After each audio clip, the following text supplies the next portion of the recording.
Matchup of aggro mid-range versus Tron. Or E-Tron, excuse me. So I'm just going to say I love what's happening over here. It's very green. You mean the worst color in Magic? That's white.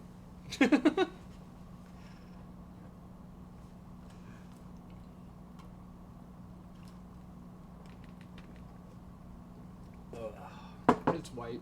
I mean, you're probably right.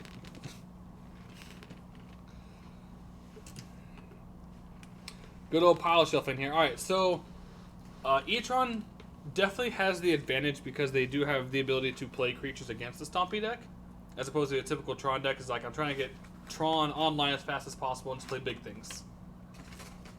Like, E-Tron's like, nah, look, if I get 2 temples, I'm happy. And so, like, the mono green would just have to have a very explosive start and be able to get some good just pump spells through to make some good trades before E-Tron either Karn lattices them or just smashers them out of the game. It's a very good, solid mid-range deck. E-Tron gets out fast. Gets big bodies out fast. And also has good late game. Yep. And has a surprising amount of disruption. TKS, man. TKS. Flame Tongue Havu? TKS? Wait.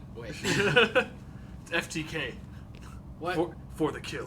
VDC. Dealing Click. That sounds like some kind of STD. It is. I don't recommend it.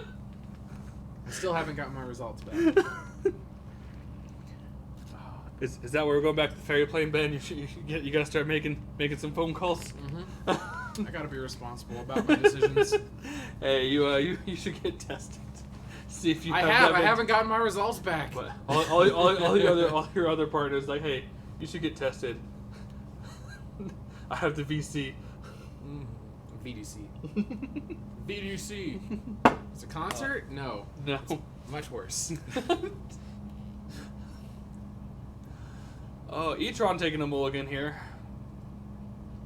And more pile shuffling.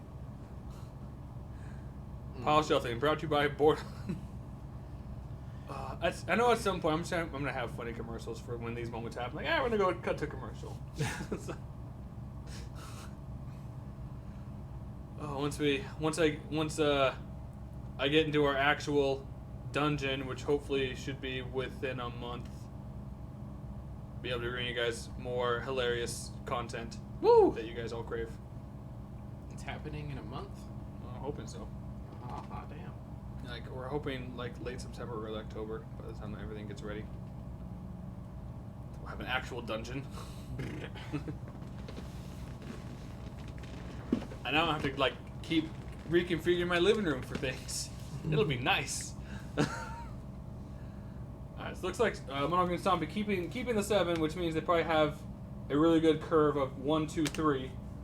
Aspect of Hydra, Dried Militant, Spirit World 1, Hex Drinker, Vines Basswood, Avatar of the Resolute, Barkhide Troll, nice.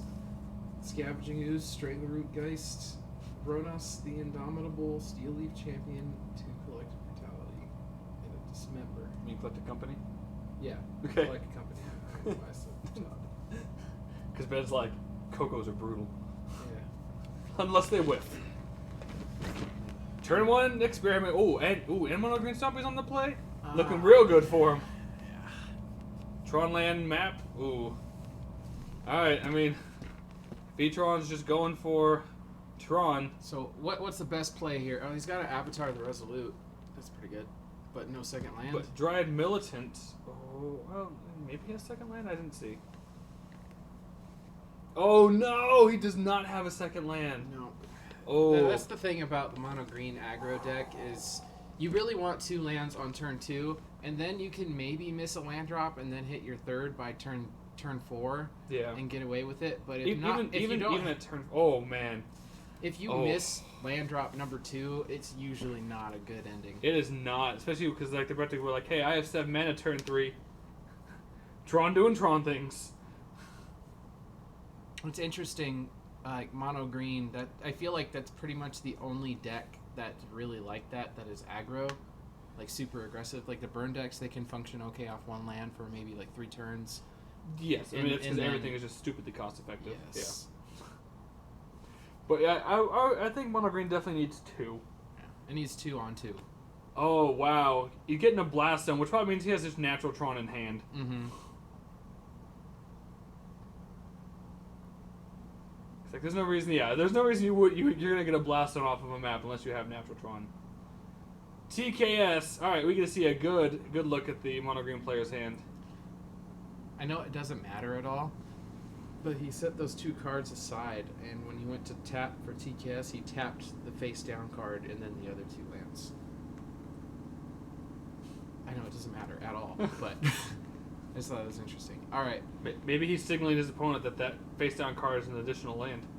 So if he takes Divines, then we know that he's got removal that he wants to resolve, and outside of that, he's probably just looking to...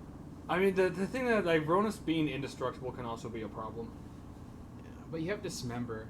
So if you're holding Dismember, you don't care about Ronus, especially since it's not coming down for 2 more turns. Well, then you have Blast Zone coming down next turn, so I don't think Ronus is going to be a problem. What's that card? Oh, that's the Troll.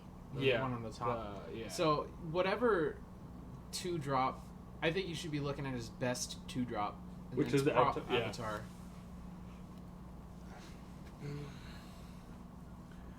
Oh, TKS Matter Reshaper is pretty good. Mm-hmm. He got a second land. I'm pretty sure that's a Waterlog Grove. Unfortunately, It's a turn too late. it's 2 turns too late. He wanted that on deck. If he had it on 2, I mean, he'd be able to get additional He would have 4 points of damage, and he'd be in a much better spot. But All right, so we're playing the Troll. playing the Troll, which is then going to trigger the Experiment 1. Pass. So the problem is that Robert can just go Blast Zone and then crack Blast Zone immediately. You can take the counters off of the Experiment 1 to regenerate it, but then it's back down to being a 1/1, which is not real good. Right. Is it 2 counters or 3? You remove 2 counters to regenerate it.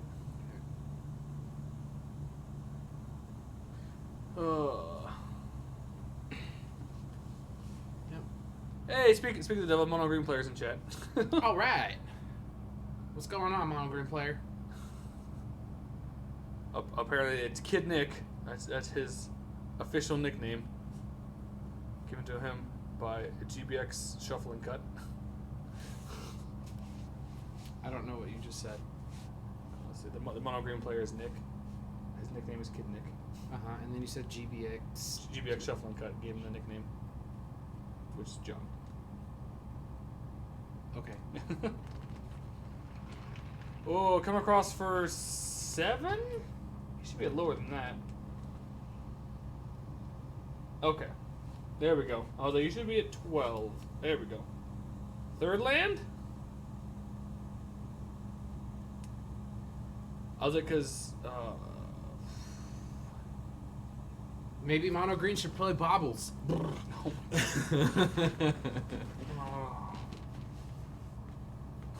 He's like, that's an awful nickname.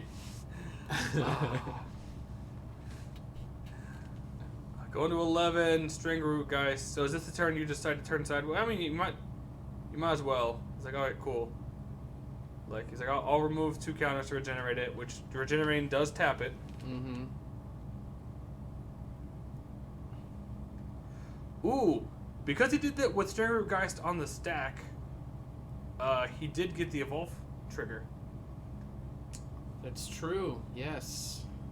Very, very good. Oh, that's a smasher. He's just dead now.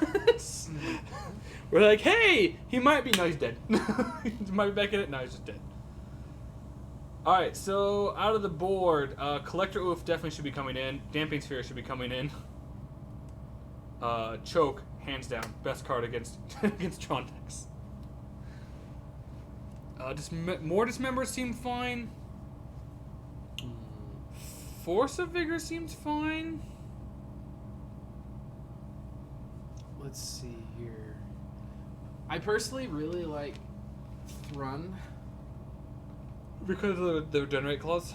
It's, Troll Shroud and Okay, yeah. Regeneration. It's just something that's really hard to deal with.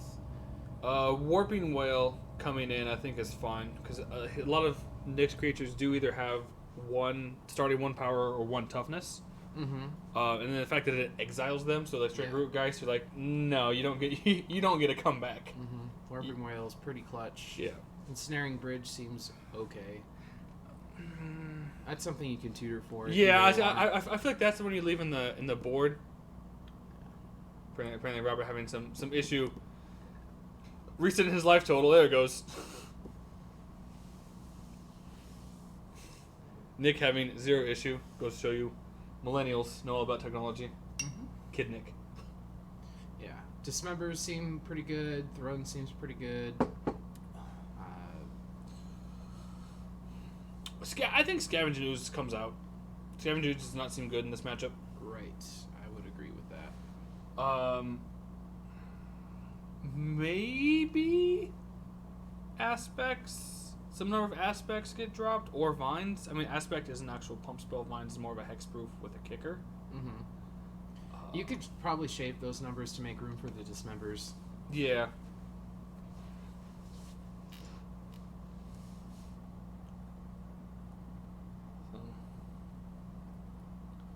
Take out your oozes. Since he's in chat, Nick, do you remember what you took out?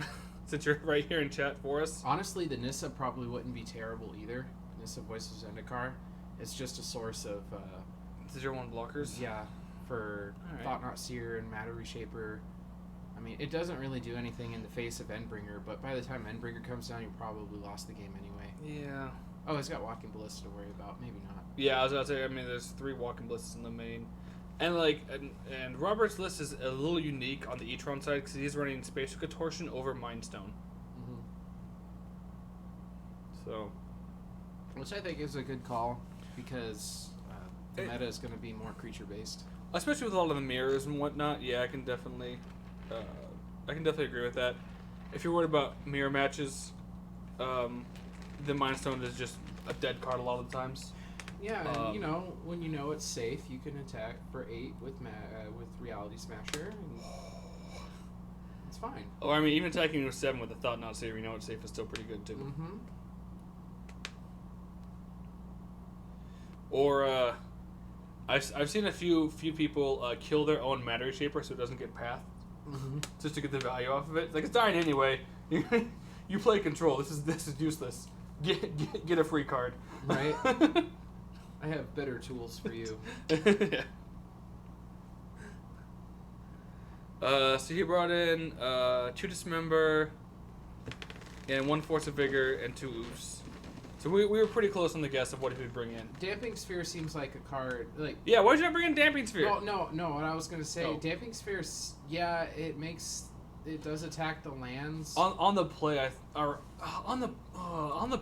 see, I think I'd bring it in both because then you take off the acceleration from the Eldrazi Tron and that's what they really need just to be able to be bigger than you. Mm-hmm. Oh, and he did bring in Damping Spheres. All right. So is that 4 land, a Damping Sphere, a Troll, and a Dismember? I think it's a keepable hand. You have a turn 2 Damping Sphere, turn 3 Troll, turn 4 Dismember. Yeah. I mean, obviously it's nowhere near as aggressive as you want to be. He's not sure. He's not sure what he took out, but yeah, the 3 Damping Sphere. All right.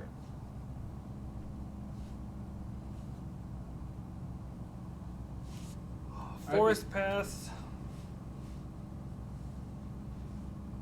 Blast Zone. Blast Zone. So we know the double Damping Sphere seems fine. So play 1 if you want to at some point crank that Blast Zone to 2 and then shoot it. Fine. Here's the 2nd Damping Sphere. Okay. 2 for a Chalice on 1. Oh, he dropped the experiment one. Oh. I mean, troll coming down is still fine. So that's actually really good information. If you take this game and go to game 3, No, they have chalice, yes. Just more than likely that he's going to want to play it on 1. That's true. It's also true. Matter Shaper. That's not Avatar the Resolute, is it? Woo! There you go. All right. Because B. Aggressive. B-E. Aggressive. you could play around that in following games, take out some of your 1-drops. Yeah.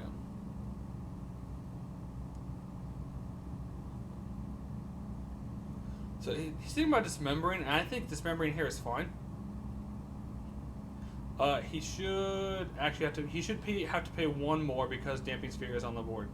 He played Avatar the Resolute, so it cost 1 more. Yeah. So he would be tapped out for that. So Tron is out. Tron Online. Man, I didn't know Tron Online only produced 3 mana. You have so much to learn. I mean, the problem is he does just have a natural 5 here, so if he just goes smash or swing, it's like, oof. Yeah. We got another reader. Yes, it looks like Nick's saying he cut down some number of aspect of Hydras. See, I think I would have cut down the number of vines. That is a Steel Leaf champion. Yeah, there's no reason.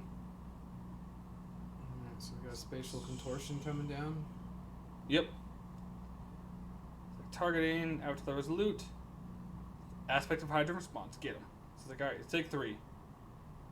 14. Here's a Steel Leaf champion. Best turn. It's like, alright, we'll go ahead and put Blast Stone up to 2. Mm-hmm.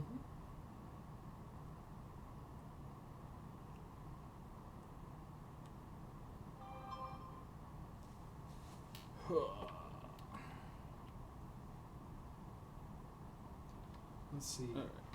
Yeah, at this point, as the E-tron player, you're just wanting to commit a threat to the board.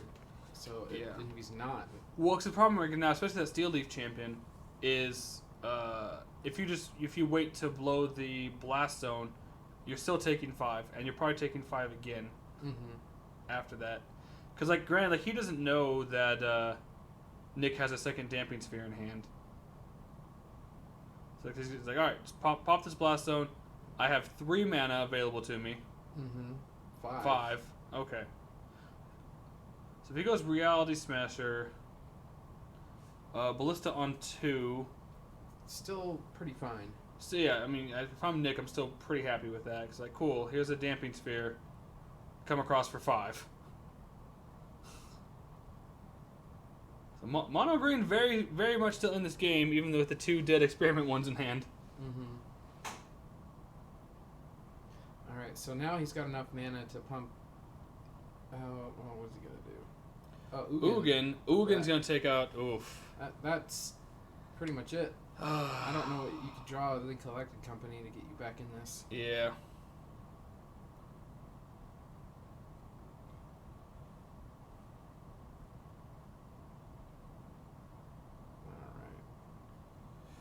Alright. Stringergeist could attempt to kill Ugin.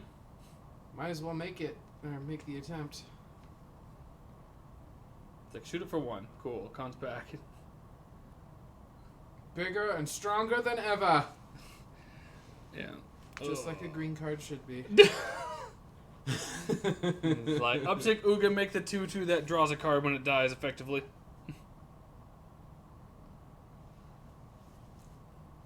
Man, Ugin makes some pretty good looking 2/2s.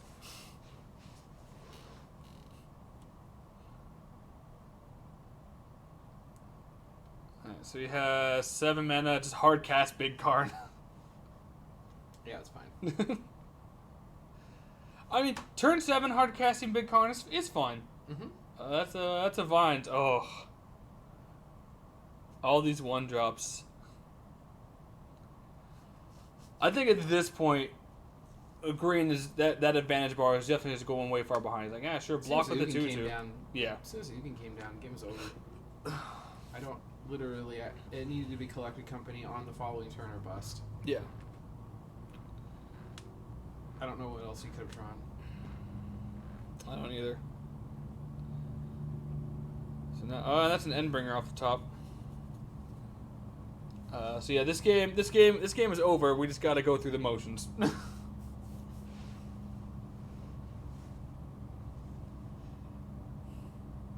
mana? No. Oh, 4. 4. Yeah. Uptick Ugin.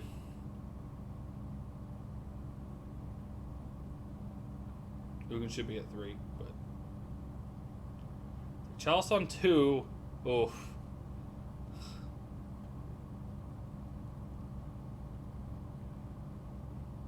If there was another game after this, conceding just and a Hex Drinker. Oh my goodness. Conceding just to give yourself more time in following games is, at this point. Yes, if you won game 1, yes, at this point you would definitely want to pack it up earlier. But the problem is that Robert is just like, all right, we're just gonna keep so you can pump Ballista twice, hit him for 5, put him to 9, and then he's just or 7 because of the 2/2 from the previous one. So yeah, I mean, yeah, he's on a 2-turn clock effectively. Hit you for 5, put you to 9. Pass turn. Oh, real unfortunate.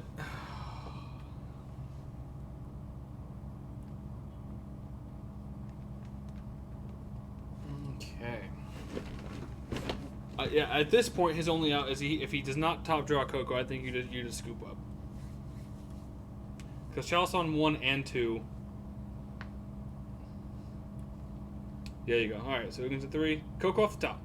It's a land. This game's over. There's literally nothing he can do, which is real unfortunate. Ugh. I mean, if you want, you could always test your opponent's knowledge of Chalice and cast things into it. That's true. Because it's a trigger they're responsible for. Chalice checks. I've done Chalice checks before.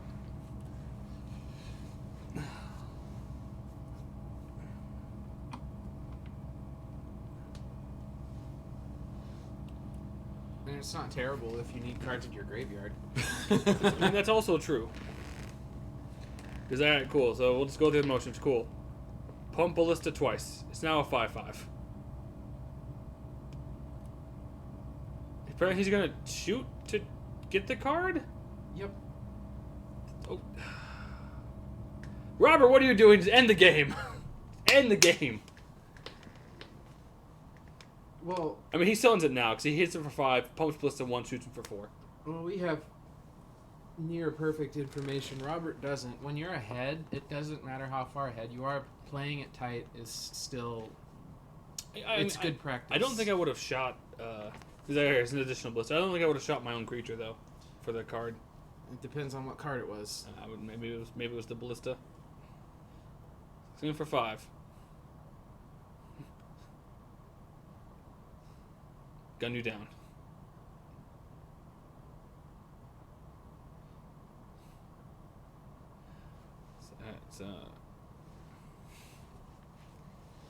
Yep, he's like, yep, okay, here's all my 1-drops. And there's no sending messages.